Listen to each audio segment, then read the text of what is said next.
Another baseball spring training gem from the history books for you. Have you ever heard of the Limestone League?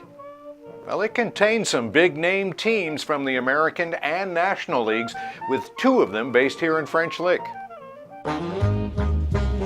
It's the early 1940s. World War II is raging. President Roosevelt decided the country needed America's pastime, baseball, more than ever for the public good. But the government asked the ball teams to keep travel to a minimum so as not to clog the rails and roads while moving troops, munitions, and supplies across the country. So the team set up spring training bases close to home. And in 1943, the Limestone League was born in Indiana. Both the Cubs and White Sox came south from Chicago to French Lick. The Detroit Tigers in Evansville.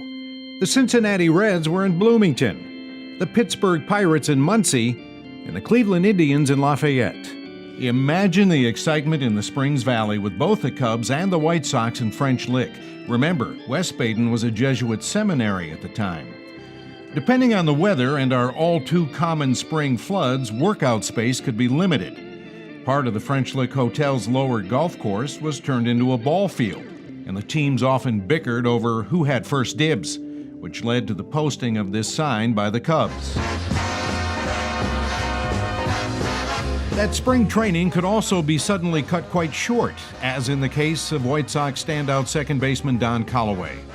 Coming off a big season in '42, Uncle Sam came calling in the spring of '43.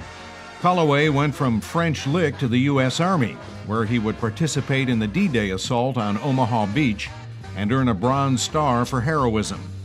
Callaway's story was not that unusual for the time. At war's end, he returned to his old job at second base for the Sox. And by 1946, baseball went back to normal, leaving Indiana's Limestone League and French Lick to occupy a fascinating 3-year span in hardball lore. This Associated Press clipping from back then quoted the Cubs traveling secretary Bob Lewis as saying, "I like the place so much I'm going to take my vacation there. The hotel's so big, the boys can get in shape by walking from the cigar stand to their rooms." Now, we should point out that the Cubs won the National League pennant after training here in '45. The last time that happened until 2016.